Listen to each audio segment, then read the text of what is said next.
1992ರ ಅಯೋಧ್ಯೆ ಹೋರಾಟದಲ್ಲಿ ಮುಂದೆ ನಿಂತು ಹೋರಾಡಿದವರು ಈ ಲಕ್ಷ್ಮಣಗೌಡರು. ನಿಮ್ಮ ಈ ಪರಿಸ್ಥಿತಿಗೆ ಕಾರಣ ಏನು? ಮರ ಕೊಯ್ಯುವ ಕೆಲಸ ಮಾಡ್ತಿದ್ವು ನಾವು. ಕಟ್ಟಿಟ್ಟ ದಡೆ ಬಂದು ನನ್ನ ಬೆನ್ನಿಗೆ ಹೊಡಿತು. ನೋಡಿದ್ರೆ ಬೆನ್ನು ಮೂಳೆನೆ ಕಟ್ಟಾಗಿದೆ. ಆ ಬಾಬ್ರಿ ಮಸೀದಿ ಧ್ವಂಸ ಹೇಗೆ ಆಯ್ತು? ಬಾಬ್ರಿ ಮಸೀದಿ ಅನ್ನೋದೇನದು ಮೇಲೊಂದು ಗುಂಬಜ್ ಮಾಡಿಬಿಟ್ಟಿದ್ದಾರೆ ಬಿಟ್ರೆ ಇದರಲ್ಲಿ ಬೇರೆಯವ್ರದ್ದು ಏನಿದೆ? ಇದು ನಮ್ದು ರಾಮನೇ ದೇವಸ್ಥಾನ. ನಮ್ಮ ಹಳೆ ರಾಮ ಮಂದಿರವನ್ನು ಧ್ವಂಸ ಮಾಡಿ ನಾವು ವಸ್ತು ಮಾಡ್ತಾ ಇದ್ದೇವೆ. ವಿಷ್ಣುವಿನ ದಶಾವತಾರದ ರೂಪಗಳು, ಹಂದಿ ಅವತಾರದ ಚಿತ್ರಗಳು, ದೇವಸ್ಥಾನದ ಹಳೆಯ ವಿಗ್ರಹಗಳು, ಗಂಟೆಗಳು, ಜಾಗಟೆಗಳು, ಬೇರೆ ಬೇರೆ ತರದ ಮಣಿಗಳು.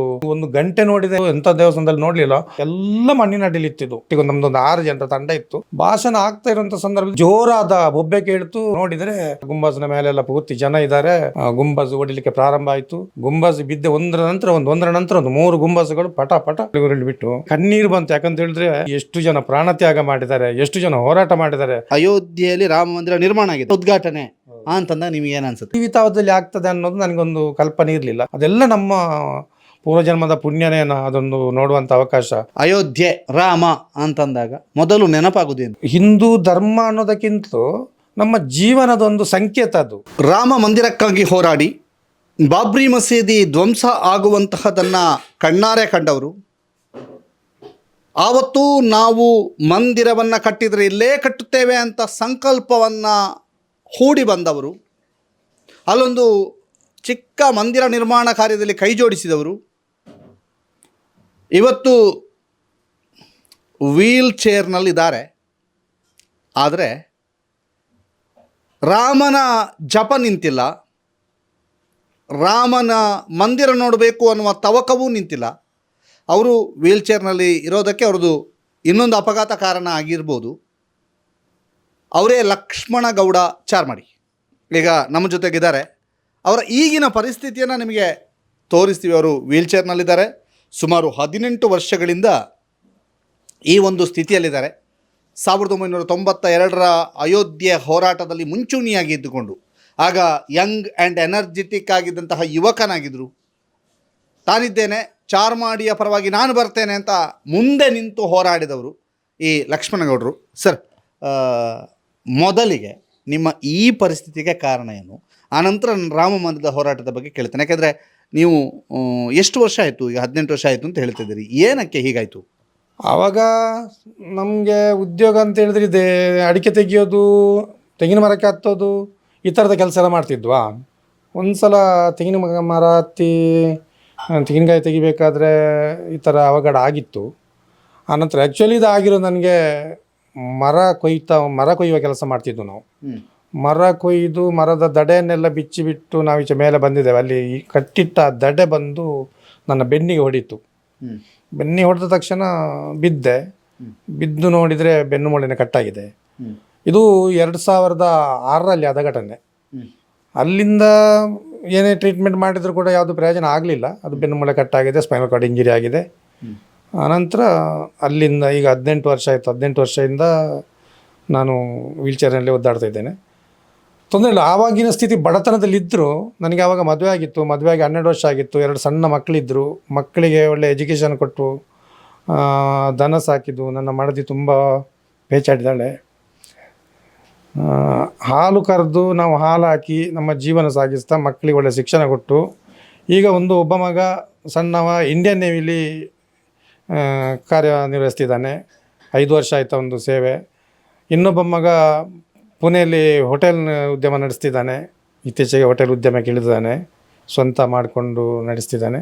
ಹಾಗಾಗಿ ತೊಂದರೆ ಇಲ್ಲ. ಅಲ್ಲಿಂದ ಅಲ್ಲಿಗೆ ತಕ್ಕ ಮಟ್ಟಿಗಿದ್ದೇವೆ. ರಾಮನ ಸೇವೆ ಮಾಡಬೇಕು ಅಂತ, ಮತ್ತು ನಮಗೆ ಸಂಘಟನೆಯಲ್ಲಿ ಸಂಘದ ಕೆಲಸ ಮಾಡಬೇಕು ಅಂತ ಆವಾಗಲೂ ಒಂದು ಬಾರಿ ಒಳ್ಳೆ ಉಮೇದಿತ್ತು.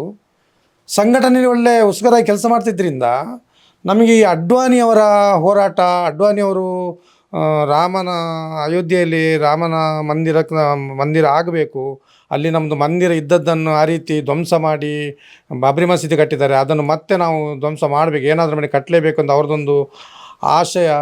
ಅದಕ್ಕೋಸ್ಕರ ಅವರು ಇಟ್ಟಿಗೆಯನ್ನು ತಲೆಯಲ್ಲಿ ಹೊತ್ತುಕೊಂಡು ಪ್ರತಿ ಮನೆಗೆ ಹೋಗುವಂಥ ಪ್ರಕ್ರಿಯೆ ನಡೆಯಿತು. ಆ ಹೋರಾಟದಲ್ಲಿ ನಾವು ಭಾಗಿಯಾದ್ವಾ. ಅದು ಬಹಳ ಖುಷಿಯಾಯಿತು ನಮಗೆ. ಇಲ್ಲ, ಮಾಡಲೇಬೇಕು, ಅಲ್ಲಿ ಮಂದಿರ ಆಗಲೇಬೇಕು, ಮಂದಿರ ಕಟ್ಟಲೇಬೇಕು ಅಂತ ಒಂದು ಹೋರಾಟ ಇತ್ತು ನೋಡಿ. ಅದು ನಮಗೆ ತುಂಬ ಹೋರಾಟಕ್ಕೆ ಸ್ಫೂರ್ತಿ ಕೊಡ್ತು. ಈಗ 92 ಎಲ್ಲರೂ ಅಯೋಧ್ಯೆಗೆ ಹೊರಟರು ಒಂದಷ್ಟು ಜನ. ನೀವು ಅಯೋಧ್ಯೆಗೆ ಹೊರಟಿದ್ದೇಗೆ ನಿಮ್ಮ ಆರ್ಥಿಕವಾಗಿ ಏನು ಸದೃಢರಾಗಿರಲಿಲ್ಲ ಅಂತ ಹೇಳ್ತೀರಿ. ಅಯೋಧ್ಯೆಗೆ ಹೊರಟಿದ್ದು ಹೇಗೆ, ಅವತ್ತು ಹೊರಟಂಥ ಕ್ಷಣ ಹೇಗಿತ್ತು, ಹೋದಾಗ ಕ್ಷಣ ಹೇಗಿತ್ತು, ಅಲ್ಲಿ ಹೋಗಿ ಇಳಿದು ಆ ಬಾಬ್ರಿ ಮಸೀದಿ ಧ್ವಂಸ, ಈ ಎಲ್ಲ ಕಥೆಗಳು ಹೇಗೆ ಆಯಿತು ಅಂತ. ಇದನ್ನು ಅದು ಕತೆ ದೊಡ್ಡದಾಗಿದ್ದರು. ಸೂಕ್ಷ್ಮವಾಗಿ ಹೇಳೋದಾದರೆ, ನಾವು ಚಾರ್ಮಾಡಿಯಲ್ಲಿ ನಮ್ಮ RSS ಸಂಘದ ವ್ಯವಸ್ಥೆ ನಡೀತಿತ್ತು. ಸಂಘಟನೆಯಲ್ಲಿ ತುಂಬ ಚೆನ್ನಾಗಿ ಕೆಲಸ ಮಾಡ್ತಿದ್ದು. ಈಗ ಸಂಘದ ಕಡೆಯಿಂದ ಈ ವಿಶ್ವ ಹಿಂದೂ ಪರಿಷತ್ತಿಂದ ನಮಗೆ ಒಂದು ಇದು ಬಂತು, ನೀವು ಯಾರು ಹೋಗ್ತೀರಿ, ಹೋಗಲೇಬೇಕು ಊರಿಂದೆಲ್ಲ ಅಂತ. ಆವಾಗ ನಾನು ಹೊರಟರು ಸ್ವಲ್ಪ ಆರ್ಥಿಕ ಪರಿಸ್ಥಿತಿ ಹೌದು ಎಲ್ಲ ಆಗ ನಂದು ಅಂತಲ್ಲ ಎಲ್ಲರದು ತುಂಬ ಪರಿಸ್ಥಿತಿ ಕೆಟ್ಟದಾಗಿದೆ. ಯಾಕಂದರೆ 30 ವರ್ಷದ ಹಿಂದೆ ಸ್ವಲ್ಪ ಕಷ್ಟದ ದಿನ. ಅವಾಗ ಏನು ಮಾಡಲಿಕ್ಕೆ ಆಗ್ತಿರಲಿಲ್ಲ. ಆದರೂ ಏನಾದರೂ ಹೋಗಲೇಬೇಕಲ್ಲ, ಮಾಡಲೇಬೇಕಲ್ಲ ಅಂತ ಒಂದು ಪ್ರಯತ್ನ ತಗೊಂಡು ನಾನೊಂದು ಸಣ್ಣ ಮಟ್ಟಿನ ಅಂಗಡಿ ಏನಾದರೂ ಮಾಡಬೇಕು ಅಂತ ಒಂದು ಶೋಕೇಸ್ ಮಾಡಿಸಿದ್ದೆ. ಭಾರಿ ಚೆಂದ ಇತ್ತದು. ಅದನ್ನು ಒಬ್ಬರಿಗೆ ಇಲ್ಲಿಗೆ ಬ್ಯಾಂಕಲ್ಲಿ ಕೆಲಸ ಮಾಡ್ತಾರೆ ಅವರಿಗೆ ಮಾರಿದೆ. ಅದರಲ್ಲಿ ಬಂದ ದುಡ್ಡನ್ನು ಒಟ್ಟು ಮಾಡಿಕೊಂಡು ನಾನು ಹೊರಟೆ. ಇಲ್ಲಿಂದ ಹೊರಟಾಗ ನಮ್ಮ ಪ್ರತಾಪ್ ಸಿಂಹ ಬೆಳ್ತಂಗಡಿಯಲ್ಲಿದ್ದಾರೆ ವಕೀಲರು, ಅವರ ನೇತೃತ್ವದಲ್ಲಿ ನಮ್ಮ ತಂಡ ಹೊರಡ್ತು. ನಾವು ಚಾರ್ಮಾಡಿಯಿಂದ ನಾನು ಇನ್ನೊಂದಷ್ಟು ಜನ ಇದ್ದರು ಒಟ್ಟಿಗೆ. ನಾವು ನಮ್ಮ ತಂಡದಲ್ಲಿ ಒಂದು ಇಲ್ಲಿ 4 ಜನ, ಚಾರ್ಮಾಡಿಯಿಂದ 2 ಜನ ಇದ್ದರು. ಅನಂತರ ಇನ್ನು ತೋಟತಾಡಿ, ಚಿಬಿದ್ರೆ ಅಲ್ಲೆಲ್ಲ ಒಟ್ಟಿಗೆ ನಮ್ಮದೊಂದು 6 ಜನರ ತಂಡ ಇತ್ತು ನಮ್ಮ ಮಂಡಲದಿಂದ. ಇಲ್ಲಿಂದ ಹೊರಟು ಬೆಳ್ತಂಗಡಿಯಲ್ಲೆಲ್ಲ ತಯಾರಾಗಿ ಅಲ್ಲಿಂದ ಮಂಗಳೂರಿಗೆ ಹೋಗಿ ಅಲ್ಲಿಂದ ಹೊರಟು ನಾವು ಹೋಗಿ ಅಯೋಧ್ಯೆಗೆ ಹೋದಾಗ ತುಂಬ ಖುಷಿ ಪಡುವಂಥ ವಿಷಯ ಅಂತ ಹೇಳಿದರೆ ಎಲ್ಲದು ನಮ್ಮದೇ ಅಂತ ಕಾಣ್ತಾ ಇತ್ತು. ಇಲ್ಲಿ ಬಾಬ್ರಿ ಮಸೀದಿ ಅನ್ನೋದೇನದು ಮೇಲೊಂದು ಗೊಂಬಜ್ ಕಾಣ್ತಾ ಉಂಟು. ಇಲ್ಲ, ಇದನ್ನು ತೆಗಿಲೇಬೇಕಪ್ಪ ಅಂತ ಹೋರಾಟ ನಡೀತು ನೋಡಿ. ಅಲ್ಲಿ ಸುಮಾರು ದಿವಸ ಇದ್ದು ಈ ಸಂದರ್ಭದಲ್ಲಿ ಒಂದು ದಿವಸ ಇದು ಹೇಗೆ ಬಿತ್ತು ಏನಾಯಿತು ಅಂತ ಹೇಳೋದಕ್ಕೆ ನಮಗೆ ಅದನ್ನು ತೆಗಿಬೇಕಂತ ಸೂಚನೆ ಏನು ನಮ್ಮಲ್ಲಿ ಇರಲಿಲ್ಲ. ನಾವು ಏನು ಹೇಳ್ತೇವೋ ಅದರ ಮುಖಾಂತರ ಮಾತ್ರ ನೀವು ಸುಮ್ಮನೆ ಇರಬೇಕು, ನೀವು ಬರೀ ರಾಮನ ಜಪ ಮಾಡ್ತಾ ಇರಬೇಕು ಅಂತ. ಕೊನೆಗೊಂದು ದಿವಸ ಇಲ್ಲ, ಇಲ್ಲಿ ಆಗೋದು ಸ್ವಲ್ಪ ಕಷ್ಟ ಇದೆ, ನಾವೆಲ್ಲ ಹೊರಡಬೇಕು ಅಂತ ನಿರ್ಧಾರ ಆಯಿತು. ಅದರ ಪರವಾಗಿ ಒಂದು ದಿವಸ ಎಲ್ಲರದೊಂದು ಎಲ್ಲ ಮುಂದಾಳುಗಳು, ಒಬ್ಬರು ಅಡ್ವಾಣಿ, ಮುರಳಿ ಮನೋಹರ್ ಜೋಶಿ, ಅಶೋಕ್ ಸಿಂಘಾಲ್, ಇನ್ನು ನಮ್ಮ ಉಡುಪಿ ಬೇಜಾರದವರು, ಮತ್ತು ಉಮಾಭಾರತಿ, ಇವರೆಲ್ಲ ದೊಡ್ಡದಾಗಿ ಒಂದೊಂದು ಪೆಂಡಲಲ್ಲಿ ಭಾಷಣ ಮಾಡ್ತಾಯಿದ್ವಿ. ಒಂದೊಂದು ಪೆಂಡಲಲ್ಲಿ ಲಕ್ಷ ಜನ ಸೇರಿದ್ದು. ನಾನು ಮೋಸ್ಟ್ಲಿ ಅಡ್ವಾಣಿ ಪೆಂಡಲಲ್ಲಿ ಇದ್ದೆ ಅಂತ ಕಾಣ್ತದೆ. ಭಾಷಣ ಆಗ್ತಾ ಇರೋಂಥ ಸಂದರ್ಭದಲ್ಲಿ ಅದು ಅಷ್ಟು ಇದರಲ್ಲಿ ಉದ್ಯೋಗದಲ್ಲಿ ಆಗ್ತಿತ್ತಲ್ವ. ಇಂಥ ಸಂದರ್ಭದಲ್ಲಿ ಜೋರಾದ ಬೊಬ್ಬೆ ಕೇಳ್ತು. ನಾವು ಏನು ಬೊಬ್ಬೆ ಅಂತ ತಿರುಗಬೇಕಾದ್ರೆ ಎಲ್ಲ ಬಿಡಲಿಲ್ಲ ನಮ್ಮನ್ನು. ಅಲ್ಲಿ ಹೋಗಬೇಡಿ ಅಂತ ನೋಡಿದರೆ ಅರ್ಧ ಗುಂಬಾಜಿನ ಮೇಲೆಲ್ಲ ಪೂರ್ತಿ ಜನ ಇದ್ದಾರೆ. ಗುಂಬಾಜು ಹೊಡಿಲಿಕ್ಕೆ ಪ್ರಾರಂಭ ಆಯಿತು. ಗುಂಬಾಜನ ಏನು ಮಾಡಿದ್ರು, ಯಾರು ಹೇಳಿದ್ರು ಕೇಳಲಿಲ್ಲ. ಗುಂಬಾಜು ಬಿದ್ದೆ ಒಂದರ ನಂತರ ಒಂದು 3 ಗುಂಬಾಜುಗಳು ಪಟ ದರಳಿ ಬಿಟ್ಟು. ಆವಾಗ ನಮಗೆ ಕಣ್ಣೀರು ಬಂತು. ಯಾಕಂತ ಹೇಳಿದ್ರೆ ನಮ್ಮಿಂದ ಮುಂದೆ ಇಲ್ಲಿ ಎಷ್ಟು ಜನ ಪ್ರಾಣತ್ಯಾಗ ಮಾಡಿದ್ದಾರೆ, ಎಷ್ಟು ಜನ ಹೋರಾಟ ಮಾಡಿದ್ದಾರೆ, ಲಕ್ಷ ಜನ. ನಾವಾದರೂ ಈಗ ಒಂದು ಸಂಘ ಪರಿವಾರದ ಒಂದು ಕಡೆಯಿಂದ ಹೊರಟಿದ್ದೇವೆ, RSS ಸಂಘಟನೆ ಮುಖಾಂತರ ಹೊರಟಿದ್ದೇವೆ, ವಿಶ್ವ ಹಿಂದೂ ಪರಿಷತ್ನ ಕಡೆಯಿಂದ ಹೊರಟಿದ್ದೇವೆ. ಆದರೆ ಅವರು ಎಲ್ಲ ಯಾರೂ ಅವರನ್ನು ಮುಂದೆ ಕಳಿಸಿ ತಾವೇ ಆಗಲೇಬೇಕು, ನಮ್ಮದು ರಾಮ, ನಮ್ಮ ಹಿಂದೂ ಧರ್ಮದ ಒಂದು ಸಂಕೇತ ಬಿಡಬಾರ್ದು ಅಂತ ಅವರು ಹೋಗಿ ತಮ್ಮ ಪ್ರಾಣವನ್ನು ಕೊಟ್ಟಿದ್ದಾರಲ್ಲ, ಅದನ್ನು ನೋಡಿ ನಿಜವಾಗಿ ಕಣ್ಣೀರು ಬಂತು. ಗುಂಬಜೆಲ್ಲ ಬಿದ್ದ ಮೇಲೆ ಮತ್ತೇನು ತೊಂದರೆ ಇಲ್ಲ. ಮತ್ತು ಸ್ವಲ್ಪ ಹೊತ್ತಿಗೆ ನಮಗೆಲ್ಲರಿಗೂ ಕಾರ್ ಸೇವೆ ಮಾಡಲಿಕ್ಕೆ ಎಲ್ಲ ಮುಕ್ತ ಅವಕಾಶ ಆಯಿತು. ರಾತ್ರಿ ಇಡೀ ನಾವು ಅಲ್ಲಿ ಆ ಹಳೆ ಇಟ್ಟಿಗೆಗಳನ್ನ ತೆಗೆಯೋದು ಮತ್ತು ಮಣ್ಣು ಹೊರೋದು ಎಲ್ಲ ಕೆಲಸ ಮಾಡಿದೆವು. ಇಲ್ಲಿ ವಿಶೇಷ ಏನು ಅಂತ ಹೇಳಿದರೆ, ಆ ಜಾಗನ ನೋಡಿದಾಗ ಅಲ್ಲಿ ಎಂತೆಂಥ ನಮ್ಮ ಹಳೆಯ ದೇವಸ್ಥಾನದ ಹಳೆಯ ವಿಗ್ರಹಗಳು, ಗಂಟೆಗಳು, ಜಾಗಟೆಗಳು, ಇನ್ನು ಬೇರೆ ಥರದ ಮಣಿಗಳು, ಏನು ಬೇಕು ಒಂದು ಗಂಟೆ ನೋಡಿದ್ದೇನೆ ನಾನು. ಬೇರೆ ಎಲ್ಲಿಯೂ ಎಂಥ ದೇವಸ್ಥಾನದಲ್ಲಿ ನೋಡಲಿಲ್ಲ ಅಷ್ಟು ದೊಡ್ಡ ಗಂಟೆ. ಅಂದರೆ ಎಲ್ಲ ಮಣ್ಣಿನ ಅಡಿಲಿತ್ತಿದ್ದು. ಅವರು ಎಷ್ಟೋ ಸಲ ನಮ್ಮ ದೇವಸ್ಥಾನ ಧ್ವಂಸ ಮಾಡಿ ಮಣ್ಣಿನ ಅಡಿಗೆ ಹಾಕಿದ್ದಂಥದ್ದು.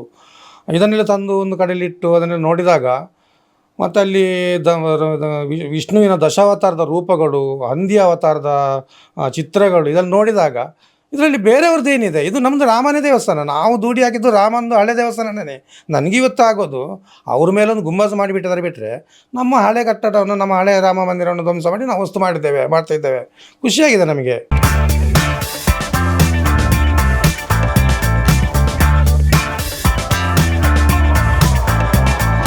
ಚೇತನಾಸ್ ಬ್ಯೂಟಿ ಲಾಂಜ್, ನಿಮ್ಮೊಳಗಿನ ಸೌಂದರ್ಯದ ಅನಾವರಣದ ತಾಣ. Aesthetic spa, makeup, hair styling, salon ಹೀಗೆ ಎಲ್ಲ ಸೌಂದರ್ಯವರ್ಧಕ ಸೇವೆಗಳು ಒಂದೇ ಸೂರಿನಡಿ. ಚೇತನಾಸ್ ಎಜುಕೇಶನಲ್ ಫೌಂಡೇಶನ್ ಮೂಲಕ ವೈವಿಧ್ಯಮಯ ಬ್ಯೂಟಿ ಕೋರ್ಸ್ಗಳು. ಮೇಕಪ್ ಆರ್ಟಿಸ್ಟ್ ಆಗಬೇಕೆಂಬ ಕನಸಿರುವವರಿಗೆ ಅತ್ಯುತ್ತಮ ಅವಕಾಶ. 2 ದಿನಗಳಿಂದ ಆರಂಭಿಸಿ 6 ತಿಂಗಳವರೆಗಿನ ವೈವಿಧ್ಯಮಯ ಬ್ಯೂಟಿ ಮೇಕಪ್ ಕೋರ್ಸ್ಗಳು. ಅಂತಾರಾಷ್ಟ್ರೀಯ ಮಟ್ಟದಲ್ಲಿ ಸೌಂದರ್ಯವರ್ಧಕ ತರಬೇತಿ ಪಡೆದಿರುವ ಚೇತನಾ ಎಸ್ ಅವರಿಂದ ನುರಿತ ತರಬೇತಿ.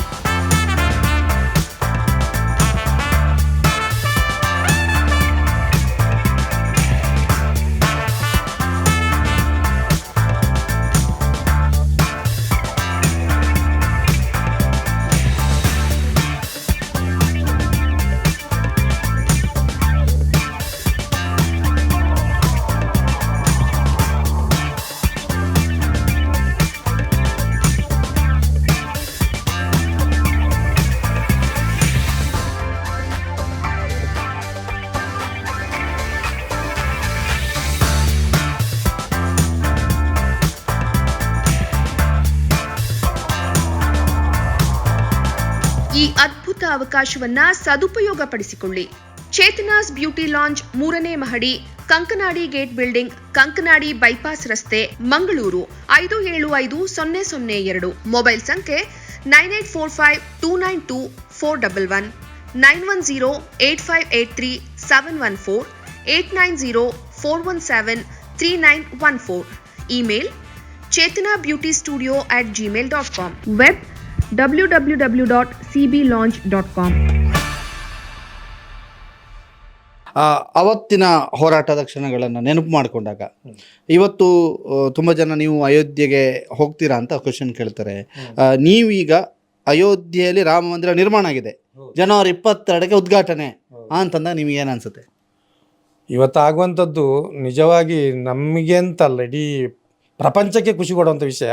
ಅದು ನಮಗಂತೂ ನಾನು ಯಾಕಂತ ಹೇಳಿದ್ರೆ ಆ ದಿನಗಳಲ್ಲಿ ಇದು ಆಗ್ಬೋದಾ, ಆಗಲಿಕ್ಕೆ ಸಾಧ್ಯನಾ, ಖಂಡಿತ ಆಗ್ತಾ ಅಂತ ನನ್ನ ಮನಸ್ಸು ಹೇಳ್ತಿತ್ತು. ಯಾಕಂತ ಹೇಳಿದ್ರೆ ಆವಾಗಲೇ ಅದರ ಕೆಲಸ ಕಾರ್ಯ ನಡೀತಾ ಇತ್ತು. ಅಲ್ಲಿ ಅದರ ಶಿಲ್ಪಕಲೆಗಳು, ಇನ್ನೊಂದು ಮತ್ತೊಂದು ಕಲ್ಲಿನ ಕಂಬಗಳೆಲ್ಲ ಕೆತ್ತನೆ ನಡೀತಾ ಇತ್ತು. ಆದ್ದರಿಂದ ಖಂಡಿತವಾಗಿ ಇದು ಆಗ್ತದೆ. ಆದರೆ ನಮ್ಮ ಜೀವಿತಾವಧಿಯಲ್ಲಿ ಆಗ್ತದೆ ಅನ್ನೋದು ನನಗೊಂದು ಕಲ್ಪನೆ ಇರಲಿಲ್ಲ. ಆಯಿತು ನೋಡಿ, ಅದೆಲ್ಲ ನಮ್ಮ ಪೂರ್ವಜನ್ಮದ ಪುಣ್ಯನೇನ, ಅದೊಂದು ನೋಡುವಂಥ ಅವಕಾಶ, ಕೇಳುವಂಥ ಅವಕಾಶ ಆಯಿತು.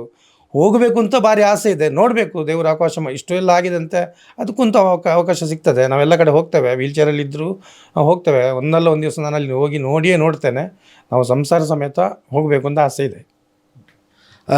ಇವತ್ತು ವೀಲ್ಚೇರ್ನಲ್ಲಿದ್ದೀರಿ, ಬಹಳಷ್ಟು ಹೋರಾಟಗಳು ಹೊರಗಡೆ ಆದಾಗ ನಿಮಗೂ ಕೂಡ ಭಾಗಿಯಾಗಬೇಕು ಅಂತ ಅನಿಸ್ತದ? ಆಗ್ತದೆ. ಆದರೆ ನಾವೀಗ ಈಗ ಭಾಗಿಯಾಗಬೇಕಂತ ಆಸೆ ಆದರೂ ಅಲ್ಲಿಂದ ನಾವು ಒಬ್ಬೊಬ್ಬರು ಪೇಚಾಡುವಾಗ ಬೇರೆಯವರಿಗೆ ತೊಂದರೆ ಆಗ್ತದೆ ನೋಡಿ. ನನಗೋಸ್ಕರ ಬೇರೆಯವರಿಗೆ ಅಲ್ಲಿ ಅವಕಾಶ ಕಡಿಮೆ ಆಗ್ತದೆ. ಹಾಗಾಗಿ ನಾವು ಈಗ ಅದನ್ನು ತಗೊಳ್ಬಾರ್ದು. ನಾವು ಸ್ವಲ್ಪ ಕಾಯಬೇಕು, ಕಾದು ಆನಂತರ ನಾವು ಹೋಗಬೇಕು. ನಮ್ಮಂಥವರೆಲ್ಲ ಈಗ ಮುನ್ನುಗ್ಗಿದ್ರೆ ತೊಂದರೆ ಆಗ್ತದೆ. ಅಲ್ಲಿ ತುಂಬ ಲಕ್ಷ ಕೋಟಿ ಜನನು ಸೇರ್ಬೋದು ಅಂತ. ಹಾಗಾಗಿ ನಾವು ಹೋಗಬೇಕು ಅಂತ ಆಸೆ ತುಂಬ ಇದೆ, ಆದರೆ ಈಗ ಹೋಗೋದಿಲ್ಲ ನಾನು. ಅಯೋಧ್ಯೆ ರಾಮ ಅಂತಂದಾಗ ಮೊದಲು ನೆನಪಾಗೋದೇನು? ಅದು ನಮ್ಮ ಒಂದು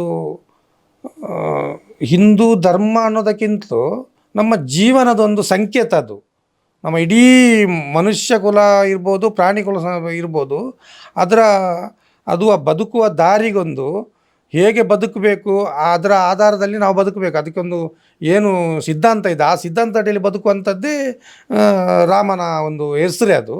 ಆ ಮುಖಾಂತರ ನಾವು ಮುಂದೆ ಹೋಗಬೇಕು. ಇದು ಅಯೋಧ್ಯೆಯಲ್ಲಿ ಅದರದ್ದೊಂದು ಪ್ರತಿಬಿಂಬ ನಮಗೆ ಕಾಣ್ತಾ ಇದೆ. ಈಗ ಮಕ್ಕಳು ರಾಮನ ಬಗ್ಗೆಗಿನ ಚಿಂತನೆ. ಈಗ ಒಬ್ಬರು ಹವ್ಯಾಸ್ ಅವರು ಏರ್ಫೋರ್ಸ್ನಲ್ಲಿ ನೇವಿಯಲ್ಲಿದ್ದಾರೆ ಅಂತ. ಎಷ್ಟು ಸಮಯದ ಅವರು 5 ವರ್ಷ ಆಯಿತು. ಇದೀಗ ಮಕ್ಕಳು ಹೇಗೆ ಬದುಕನ್ನು ಕಟ್ಟಿಕೊಂಡಿದ್ದಾರೆ, ಈಗ ನಿಮ್ಮ ಬದುಕು ಹೇಗೆ ಚೇತರಿಸಿಕೊಂಡಿದೆ? ತೊಂದರೆ ಇಲ್ಲ. ಆವಾಗಿನ ದಿನಗಳಲ್ಲಿ ಸ್ವಲ್ಪ ಕಷ್ಟ ಇದ್ದರೂ ಒಂದು ಅದರೊಟ್ಟಿಗೆ ಸುಖ ಇತ್ತು. ಅದು ಗೊತ್ತಾಗೋದಿಲ್ಲ ನಮಗೆ ಕಷ್ಟ ಅಂತ. ಈಗ ನಾವು ನೆನೆಸಿದ್ರೆ ಆಗ ಸುಖ ಇತ್ತಲ್ವ ಅನಿಸ್ತದೆ. ತೊಂದರೆ ಇಲ್ಲ. ಮಕ್ಕಳು ಈಗ ತಮ್ಮ ಬದುಕಲ್ಲಿ ಗಟ್ಟಿಯಾಗಿದ್ದಾರೆ. ಒಬ್ಬ ನೇವಿಯಲ್ಲಿ ಸೇರಿದವನೀಗ ಅವನಿಗೆ 24 ವರ್ಷ ಆಯಿತು. 24ರಿಂದ 25ಗೆ ಕಾಲಿಟ್ಟಿದ್ದಾನೆ. ಅವನು 5 ವರ್ಷ ನೇವಿಲಿ ಈಗ ದುಡಿದಾನೆ. ಈಗಾಗಲೇ ವಿದೇಶಗಳಲ್ಲೆಲ್ಲ ಸುತ್ತಾಡ್ತಾ ಇರ್ತಾನೆ. ಅವನು ತೊಂದರೆ ಇಲ್ಲ. ಅವನಿಗೂ ಕೂಡ ದೇಶದ ಬಗ್ಗೆ ಅವರಿಗೆ ಗೊತ್ತುಂಟಲ್ಲ. ಈಗ ಒಂದು ಮಿಲಿಟ್ರಿ ಅಥವಾ ಇಂಡಿಯನ್ ನೇವಿ ಅಂತ ಹೇಳಿದಾಗ ಅವರು ಅದಕ್ಕೋಸ್ಕರನೇ ಹೋರಾಟ ಮಾಡ್ತಿರೋವಂಥದ್ದು. ಪ್ರತಿ ದಿವಸ ಸಮುದ್ರದಲ್ಲಿ ಗಸ್ತು ತಿರುಗ್ತಾರೆ, ಎಲ್ಲ ನೋಡ್ತಿರ್ತಾರೆ, ವಾಚ್ ಮಾಡ್ತಿರ್ತಾರೆ.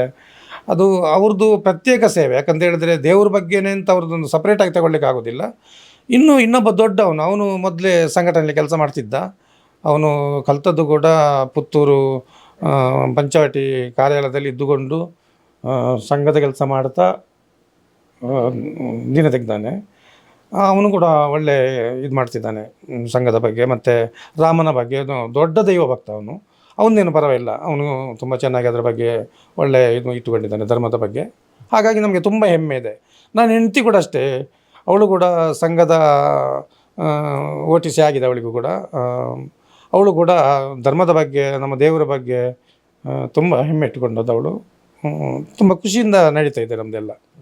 ನಿಮ್ಮ ಅಂದಿನ ಹೋರಾಟದ ಬಗ್ಗೆ ನಿಮ್ಮ ಹೆಂಡತಿ ಮಕ್ಕಳು ಏನು ಹೇಳ್ತಾರೆ? ಮಕ್ಕಳು ಅಂತ ಹೇಳಿದ್ರೆ, ಮಕ್ಕಳು ನೇರವಾಗಿ ನೀವು ಮಾಡಿದ ಒಳ್ಳೆ ಕೆಲಸಪ್ಪ ಅಥವಾ ನೀವು ತುಂಬ ಒಳ್ಳೆ ಕೆಲಸ ಮಾಡಿ ಅದೆಲ್ಲ ಹೇಳಲಿಕ್ಕೆ ಬರೋದಿಲ್ಲ. ಯಾಕಂದರೆ ಅವರು ಅದು ಹೇಳೋದಿಲ್ಲ.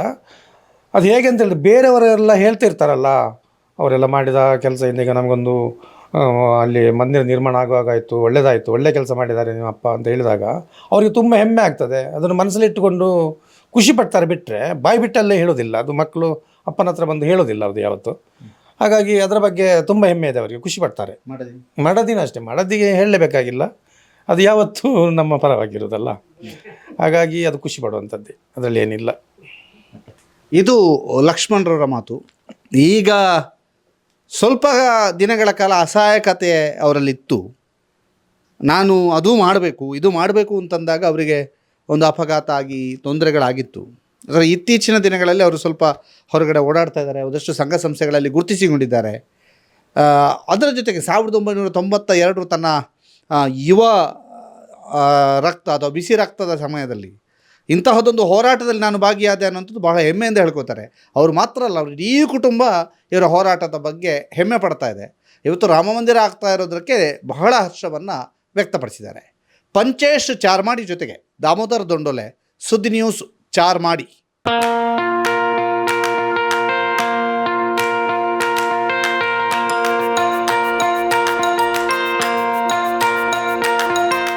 Dr. M.V. Shetty Institutions, Mangaluru. Empowering dreams and achieving greatness since 1985. Dr. M.V. Shetty College prides itself in its history of 38 years. It undertook path-breaking initiatives in Indian higher education with the introduction of innovative and modern curricula, insistence on academic discipline, imparting of holistic education, and adoption of global higher education practices with the support of creative and dedicated staff. First private college in Karnataka offering diverse healthcare programs, offers you multiple of courses.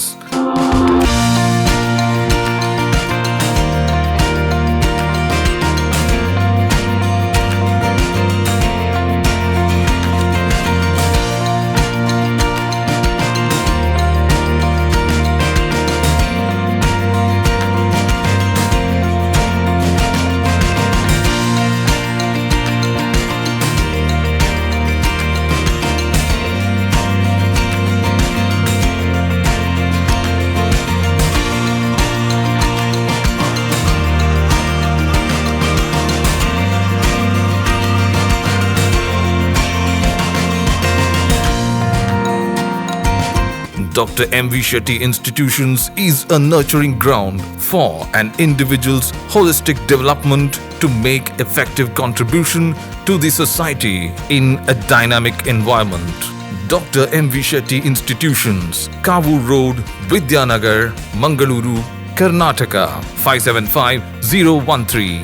Contact 0824 248 1048, 0824 248 1096. Website www.mvshettycolleges.edu.in.